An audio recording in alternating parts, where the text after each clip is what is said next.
Great. Hey guys, welcome back to another video, and this one's going to be dedicated to learning systems of equations using the substitution method. Alright, so first I want to break down what systems of equations actually mean, alright, and what you'll start to see them as in the SAT and ACT. Alright, so usually when they have these types of problems on both tests, it's usually saying like, oh, find the ordered pair that is solved through this system of equations. Yeah, that's usually the one that you see the most, but basically what a systems of equation is doing is asking you to solve for both x and y when these conditions are true. Granted, these numbers can vary, this is just an example, but I'll start to get into that and see how that works with different examples. Alright, and this video is going to be dedicated to one of the methods that you can use for systems of equations. So there are really two, and this one's going to highlight substitution. Alright, so let's get started with our first example. Alright, so substitution is really when you solve for one of the two variables and then plug that into the second equation to figure out what the other variable is equal to. Alright, and then you can use, once you solve for that variable, you can go back and solve for the first variable. Alright? So I know that may just seem complicated because I just said it, but this is what you're going to do. So I'm looking at this problem first, and I'm going to solve for either x or y in this case, and I'll just pick randomly. I'm going to solve for y in this case. So with this first equation, if I solve for y, that's just what I can do is subtract x from both sides, so I can just honestly get 6, or y equals, and then if you subtract x from both sides of this, you just get 6 minus 6. So you know now that y is equal to 6 minus x. And we can use that to our advantage because now we know an alternative to y where you can plug this in and take away the y from the problem, right? So it'll make it easier, it'll give you one variable, and then you can solve just like we did up here. So in order to really substitute,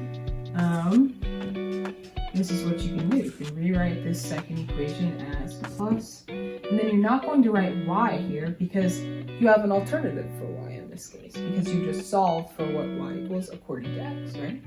So y is equivalent to, so plus 6 minus x. And then you know this whole thing has to equal 2. So now you only have one variable to work with, so the problem becomes a lot more simple. Yeah, and then you can just break it down and solve for x. So let's do that. So you have a negative 3x, and then you simplify this, so it's just plus 6, and then minus x equals 2. And then you can simplify this even further using like terms, and I actually talked about that in a different video if you want to go back and look at that. But we're going to break it down with like terms, knowing that negative 3x and negative x have the same variable on them, so they can be simplified together. Alright, so in this case, you just do negative 3 and then minus x, so you get negative 4x plus 6 equal 2. Alright, and then we can start simplifying that further, so it's going to be negative 4x, then you subtract 6 from both sides here, equals 4 on this side, alright, equals, and then if you just divide both sides by negative 4, you can realize that x equals 1, alright, so that's simple enough. You can figure out, that's how you figure out one of the variables from a systems of equation using substitution. And now I'm going to go a little bit deeper into looking at finding both x and y. And remember, you can solve for either of the variables first. It doesn't really matter. It's just really your preference. But in this case, I decided to solve for x first, right? So then let's go back up here. Because now that we know the value of x, we can plug it into either one of these equations and make it a lot easier for ourselves to figure out what y is.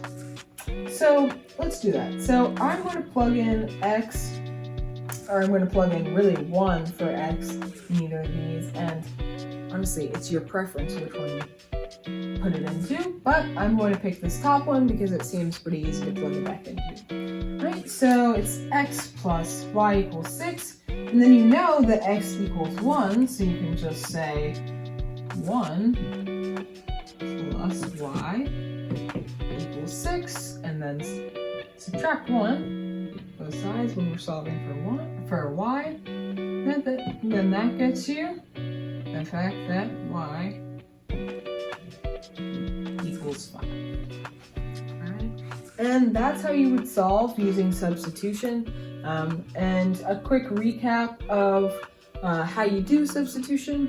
First, you're going to solve for one of the variables, either x or y. And then you plug that into the other equation. So in this first equation, I chose to solve for y first, so I solved for y, and then I plugged in the value that I got into y of the second equation, and that's how I used, that's what I used to get x, the value of x. Then I plugged it into that first equation again to get y, the actual value of y.